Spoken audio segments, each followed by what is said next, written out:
Pamela Makumbi. Okay, ciao everybody.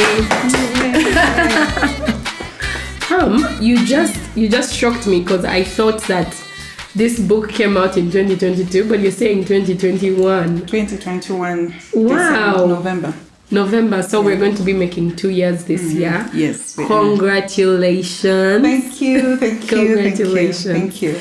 So Pam, why don't you just introduce yourself to everyone who's watching? I'm calling you Pam. So who is Pamela Makumbi? Okay, Joe.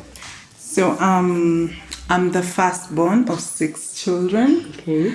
My mom had 5 girls and 1 boy, and I'm the eldest. I'm married to Henry Makumbi. Oh, that's the Makumbi. Yes. Okay. Not to Henry Okecho. No, Okecho is father, Makumbi is husband. All right. Mrs. Makumbi. Yes. So we have 3 children. Yes. One is 12, 10, and 6. Wow. They're all girls. Beautiful girls. I'm a business lady. I like call myself a business lady. Okay. Partly because I feel like I'm learning to be a business lady, and I'm literally claiming it. So I'm a business lady. I'm into agro-processing, and that's what we do for a living. We are born again, and we go to worship harvest. Yay! Yes, and we're involved in ministry there. Yes. Wow. Yeah. Thank you for that. Pam, we're going to get to this specific book, okay? It's you guys are going to love this book. But have you always seen yourself as a writer? Like what drove you, or when did you start seeing yourself as, I'm an author and I want to write books and that kind of thing? Interestingly, I have never seen myself as an author. Wow. I think I've always been an author. Yeah. Like I've always been good at writing, poetry, writing short stories. Yeah. Like I was really good at writing, but I think I forgot all about that. So writing wasn't really anything I was thinking about until I joined a school of leadership in Worship Harvest, where we were required to write. And that's when I was like, okay, I have to write. And when I started writing, I realized, actually I can write. Yeah. And then I remembered, I was like, but I used to write. Like what happened? Like all of a sudden that like the writing thing just came back to you. Just came back. So it was like from being told, okay, write a book, School of Leadership. School of Leadership is under Harvest Institute and Worship Harvest. And being challenged to write. And then when you started writing, you felt like, hey, wait a minute. I can actually do this thing. I enjoy this thing. I feel like that's like really important because I know that most of the people who, follow Right Now House, people who come in, most of them are first-time authors. And most will say, I'm better at speaking than at writing, or I've never really been a writer, or I can't really write. But then when they hear your story, that it's not like you were setting out to write, but you were given a challenge to write. And when you started flowing. I realized I could actually write. What would you say was like, okay, maybe 2 things. What would you say was the most interesting part of the publishing journey for you? And then what was like the most challenging part? You're like, okay, this was a hurdle to go through. I think the most challenging part is actually starting. Oh, wow. You're like, what? I'm going to write a book. Like the more you think about it, like the more difficult it sounds. And like I used to like get hold of books of like other like previous years and just other books, and I'd be like, wow, like how did they get here? like this is really hard work. So for me, I think that was the most challenging thing, just starting. But then when I finally started the actual writing, it just started flowing and I could write. And then I just continued writing. And so it wasn't as hard as I thought it would be. So the starting part was really challenging. The starting part. What helped you with that? What helped you with, okay, you know what, just sit on the laptop and get writing? I think what helped me first of all is I had the content. Okay. Like I knew what I wanted to write, but I didn't know how to start to put it down. Okay. So I attended a writer's mastermind. Yeah. And I think what I went through helped me clear my head, Yeah. like know how to like organize your yes, thoughts. like organize my thoughts and know where to start from. And that really helped. Yeah. Because now that I had it all like laid down, Yeah. I was like, okay, so I can write about this. So I started Yes. just following my outline Yes. and it became Oh, doable. okay. I'm hoping that someone watching is like being encouraged. Like, Yeah. you know, you want to write a book or you have a topic in your mind, and then it's like, oh gosh, so many thoughts. And that just getting someone to help you clarify can, you know, jumpstart you. Yeah, Okay. it does. Now, why are we here today? We're here to talk about committed. Yes. For women who desire to thrive in marriage. Pam, I'm making 9 years in marriage in May, and I want to thrive in marriage. So I think I'm like part of your target audience. Yeah. And I know that there are some women watching who are part of your target audience. There are so many books on marriage. I remember when we were getting married, we read a number of books during our preparation course with my husband. And even after getting married, there are books we are reading. And I think even like 2 months ago, we were going through like a mastermind for like a marriage course, doing a book by Dennis Rainey. And so there are many marriage books. So it makes me ask, why this book? Why a book on marriage? Yes, there are so many books on marriage. And why specifically for women? Why this book? Wow. So first of all, why marriage? I think, I believe, like I feel it in my heart that that's my calling. Like I'm so passionate about marriage. Like every time I see a marriage thriving, like there's this joy that I can't explain. I'm like, wow, like I'm literally tearing, like tears of joy because like a marriage is going so well. And then when it's falling apart, it's like breaks my heart. So for so long, I've been in that place of just looking at marriages and wishing things would go right and thinking about it and wondering what is it that could have been done different to make this marriage survive and things like that. But then along the way, interacting with people and just watching society and all that stuff, it just came so clearly to me that women seem to just have a totally different experience. You know? They seem to be the victims most of the time. Some men are victims, but for the most part, most women seem to be victims. And many of them just seem to get into marriage and exist. Like they just go through the motions and the mom and all that. And one of the things that actually caught my attention is the way, you know, you see a young lady, she's thriving, she's happy, all this, then she gets married. Then it's like the light in her face just goes out. Then you see her and you're like, this is the same person I knew. Like what's going on? What changed? Things like that. So for a long time, it was something I kept praying about and thinking about and asking God, what is it? Like there's no way you can call us to an institution that is going to literally kill who we are, you know? So for a long time, it's something I've been thinking on and telling God there has to be a way to be happy in this thing. Like there has to be a way. I don't think it was meant to be as hard as everyone tells you. Like you're going to like marriage is hard. Like to tolerate the marriage instead of like really enjoying exactly. it. And I'm like, there's just no way God called us into an institution that is just painful and miserable. So I think a part of me always just wanted to help people enjoy it, to like thrive. And so my very first target became the women because I'd watched them. And I think one of the women that actually made me think about marriage the most was my grandma. She lived in that era where you couldn't leave, like you had to stay. Like a woman doesn't leave her home, you know?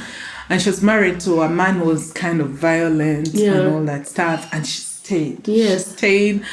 She was beaten, but she stayed. She stayed the course, you know. Fortunately or unfortunately, he died before she did. But one of the things that stood out so clearly to me that I remember to date, I lived with her when I was really little. And I honestly don't remember what happened in that home because I was so little. But I think subconsciously, I felt like she wasn't treated right. Or she just kind of survived through it. So I recall when my grandfather passed on, I was now a bit older. And we went for the funeral. And when I arrived at her home, she was walking out of the house carrying his shoe on her head, and she was mourning, like, you know. Oh, yes. And in my heart, I was like, why would you mourn for him?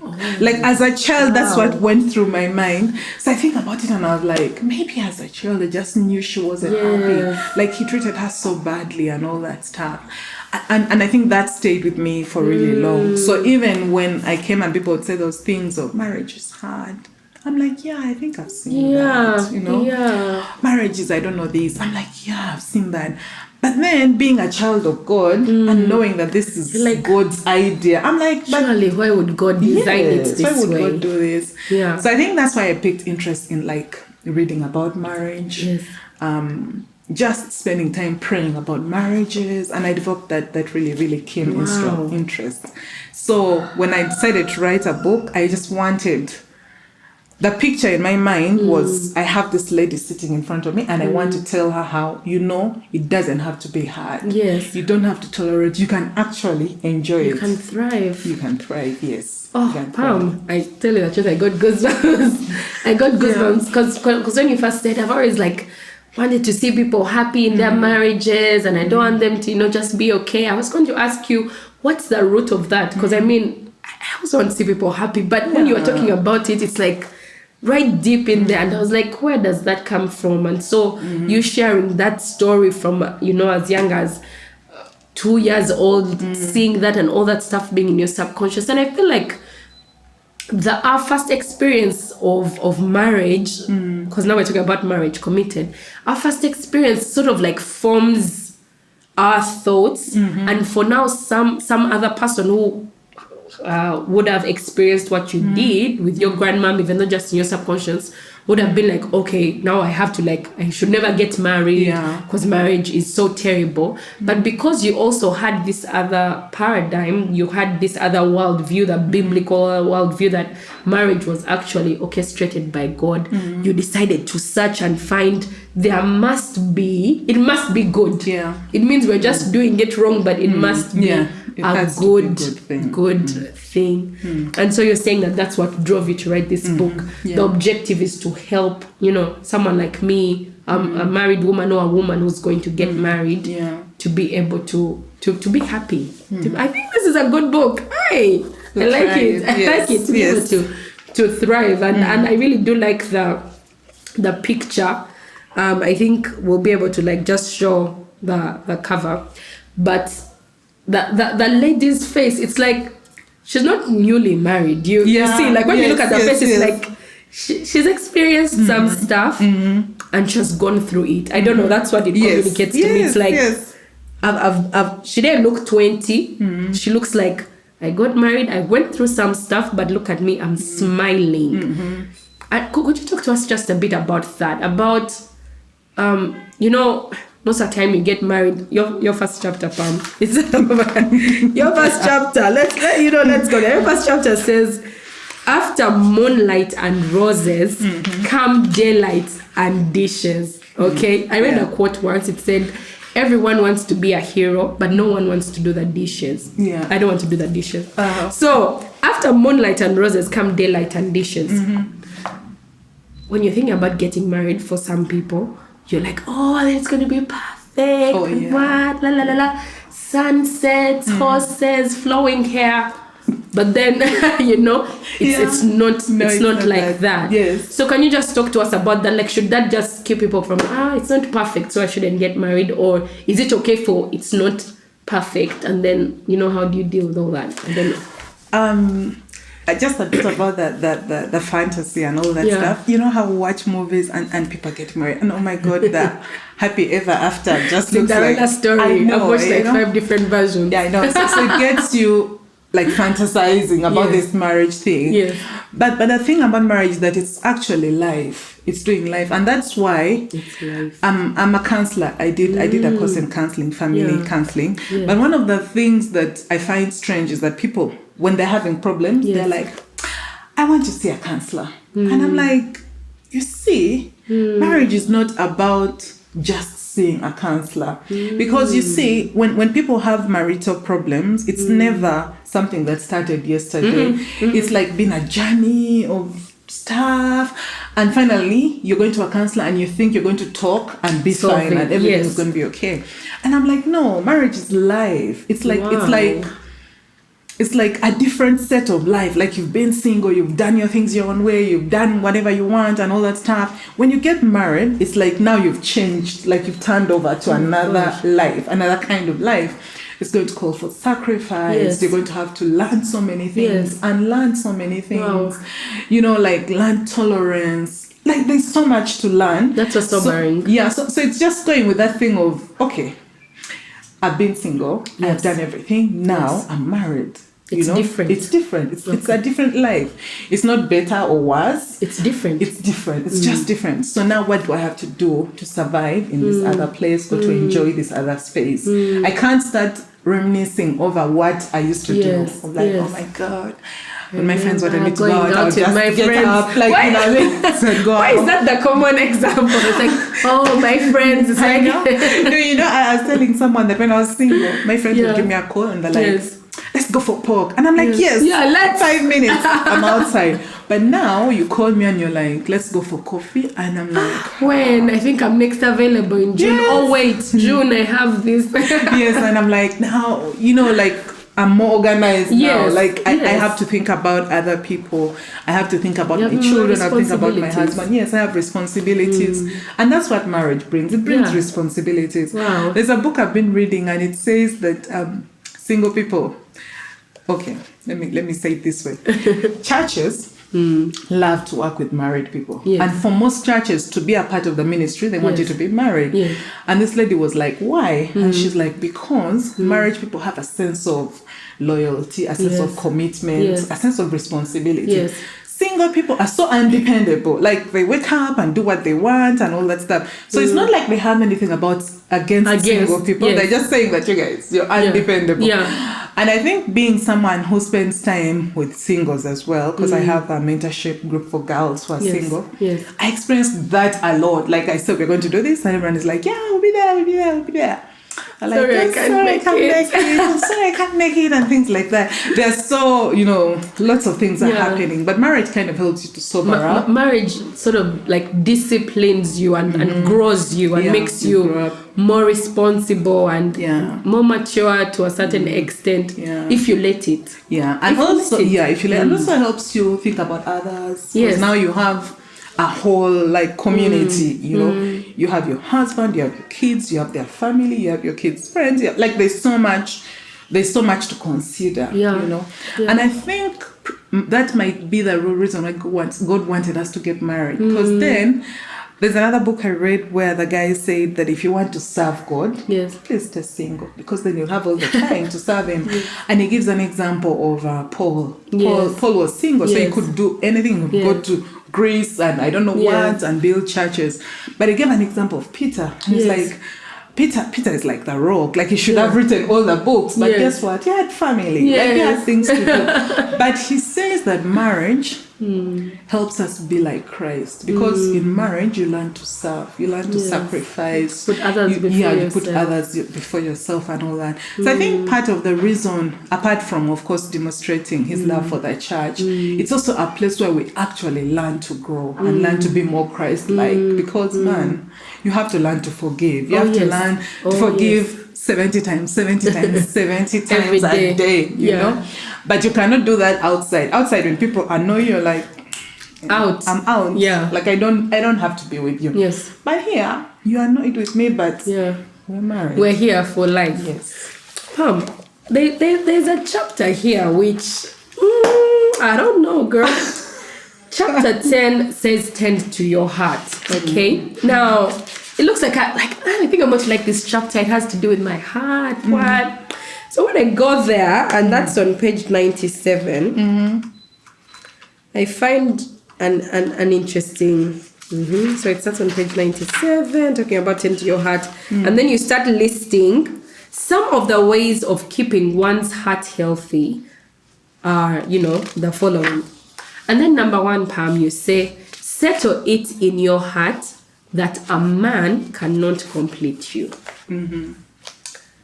Elucidate, Pam. Because, I mean, I've had it said, and I know that some of the people watching have, that this is my better half. Oh, when I found you, I was complete. And, like such statements, like, it's like, I'm sort of incomplete without you. But then when you come in, you're like yin to my yang kind of thing. It's like, So here you're saying that, because the book is for, women. So you're saying a man cannot complete you. And you're giving it to us in this chapter on tend to your heart. It's like a way of keeping a healthy heart. And I'm sure people want to hear about that thing. What's the thought behind that? It's so funny what you said at people's weddings. They say, now I'm complete. And I'm like, wow, like you're complete, really? So we get in with that expectation of, now I've married the man of my dreams. Yes. Oh my goodness. Maybe he is the man of your dreams, but you have to realize that he's still a man. He does what he wants. He says what he says. He goes where he wants to go. He'll still be himself, and he'll still do the things that he wants to do. So it's not like he's going to be there. What's that word? Like serving at your feet and making sure you're every wish, and all that.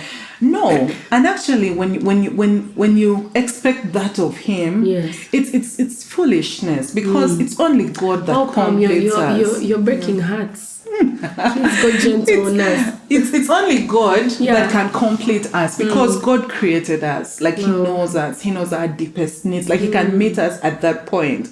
But you see, there are times as a person, I can be like in a place where I need someone. Or I need something. Yeah. And my husband can be so... in another zone altogether. Like he cannot get there. He cannot. So that whole thing of expecting your whole world to revolve around him is recipe for disaster, because it's never going to happen. It's never going to happen. He'll make mistakes. He'll forget things. Even when he's committed to doing it, and he genuinely wants to do it, there are times when he can't, or he doesn't realize and all that. But that's the thing most of us go with. We just know that, oh my God, I'm married this guy. Yeah, Prince Charming. Yes, he's going to do everything, and I shall not want. And then you get there, and the guy is telling you, I have my own things to do. I have to go for this. I have to do this. I can't do what you want me to do. I can't be there for that thing. I hate cleaning diapers. I hate doing this and that. And you're like, what? He's not perfect. Yeah, he's not perfect. So you just have to settle it that, you know what? He's human. He'll make mistakes. He'll step on my toes. He's not going to be worshipping at my feet all the time and all that. But I can find all the fulfillment that I need in Christ. And once you're complete in Christ, then you're easy to love.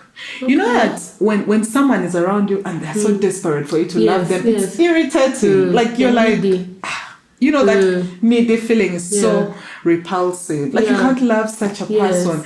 And that's how most of us are in marriage. Like we are literally irritating the person we want to love us. Of like the guy is like, man, love me, like please. What? Like what's up with you?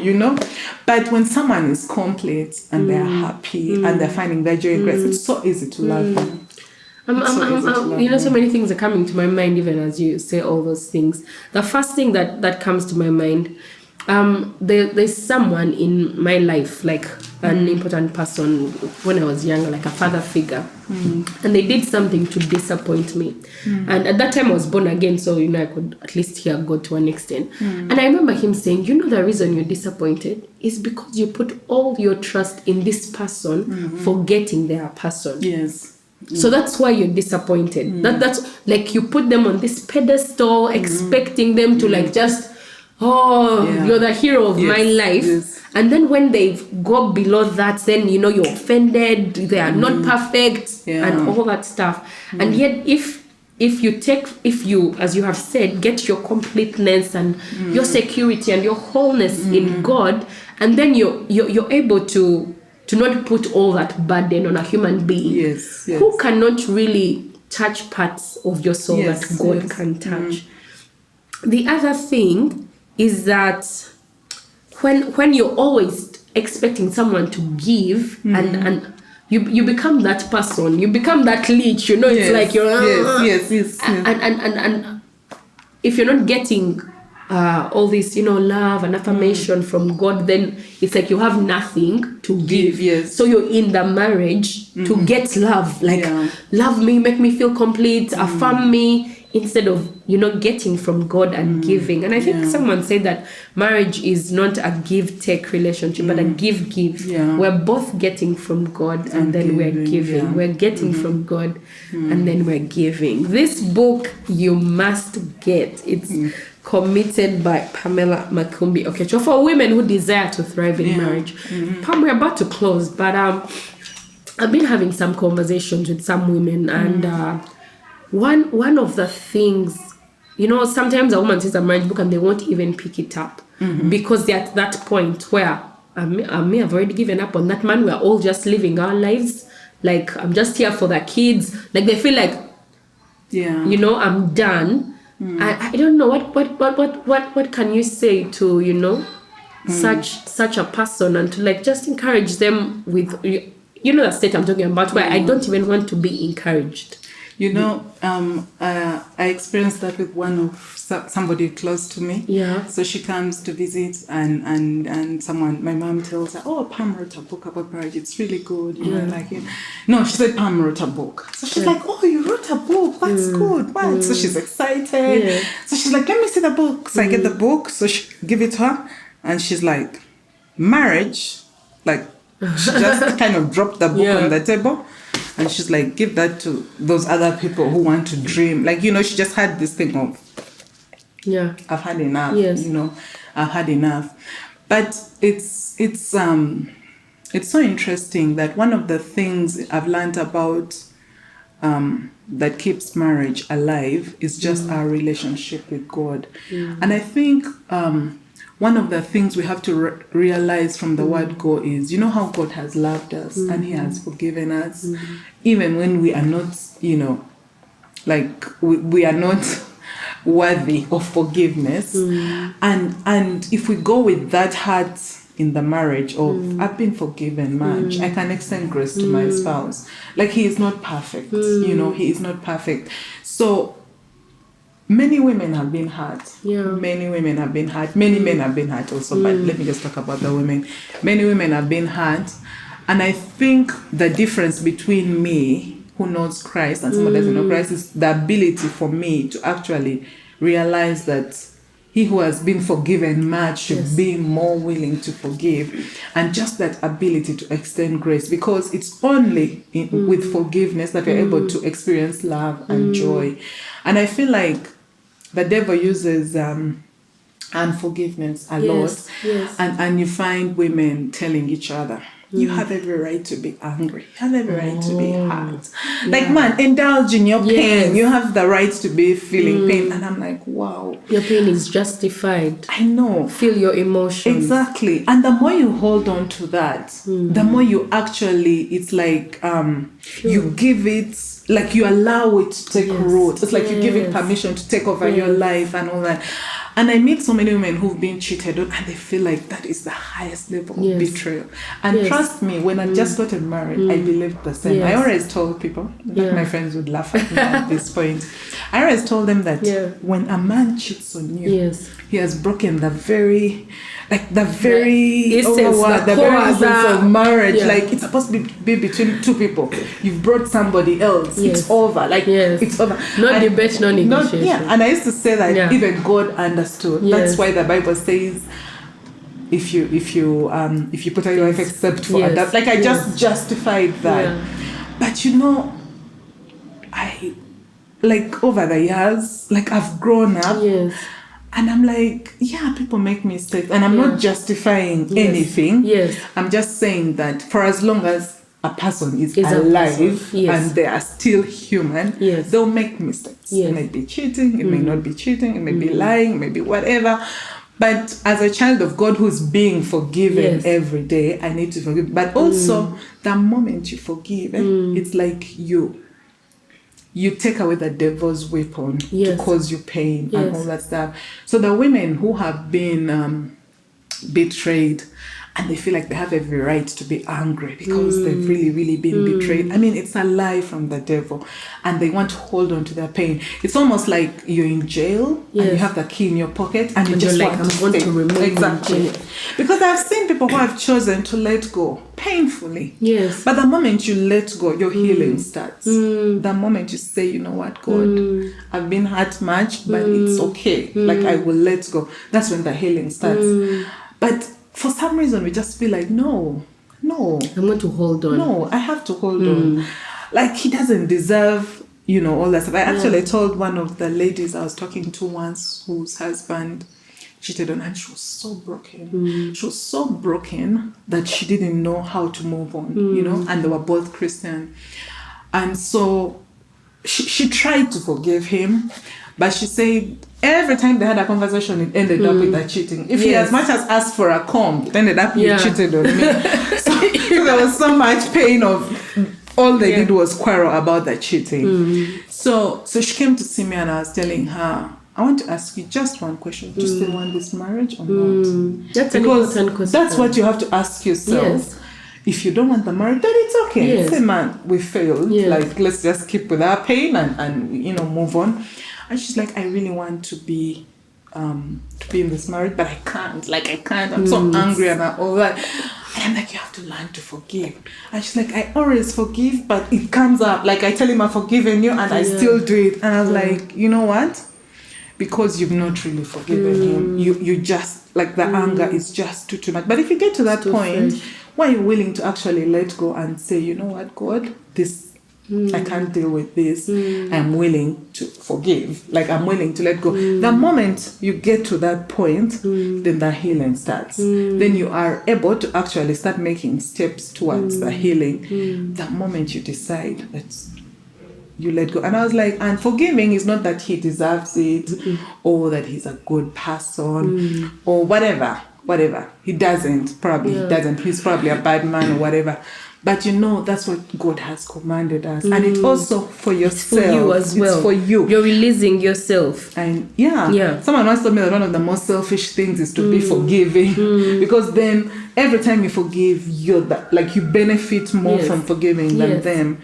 You know how they say that if you don't forgive, it's like taking poison and you think the other person, the other guy to die. Yeah. So you just have to get to that point where you have to learn to let go of that pain. And no one can do that for you, not even God. No, you have you have to make that decision. So I always encourage them that first ask yourself, do you still want the marriage? Because that's something then you can do and tell God, you know what, I want this marriage. I'm hurt, I'm bleeding, but I want this marriage. And then the starting point is let's leave this, commit it to God and move on. Because I may not have cheated. Yeah. But I may have been the wife from hell. Yeah. Wife Zilla. Yeah, So I'm not perfect. One of the things that encourages me to forgive my husband is the fact that he's so quick to forgive me so many times. Sometimes when he does something that I don't want, the guilt of, but you're always being forgiven. You can't, you have no right to hold on to anything. You have no right. But also God has forgiven us. Even if he's not forgiving you or what, our standard is with God. And you see that thing of the triangle of a marriage is a cord of three people. And I always tell people that it's not about your spouse. It's about you serving God. Because it's the relationship with God that spills over. So your spouse is just he's a beneficiary of this relationship. So if my relationship with God is working right, this guy is going to work. So sometimes when I'm not happy with my husband, for example, and I'm doing good things and he's so happy, in my heart I'm thinking, dude, it wasn't for you. This is me doing good stuff, But you see, at the end of the day, he feels loved. I'm loving God, but he's feeling loved.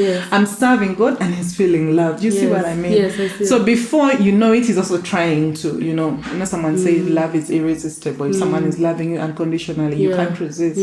You just have to love back. Wow. Yeah. Guys. Committed. And as you're speaking, the title just makes so much sense to me.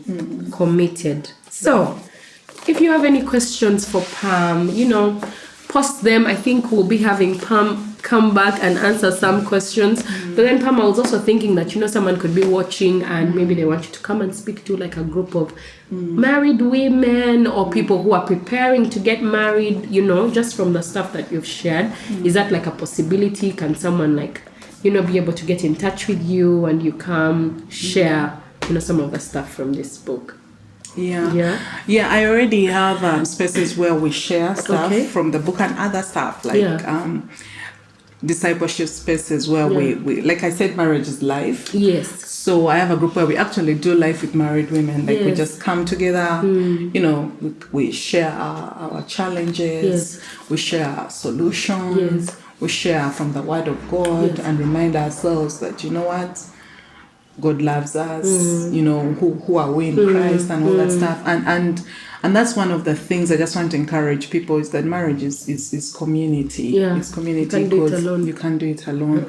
So I'm open to doing marriage with people, but I like the aspect of community better because I can only give so much. Yes.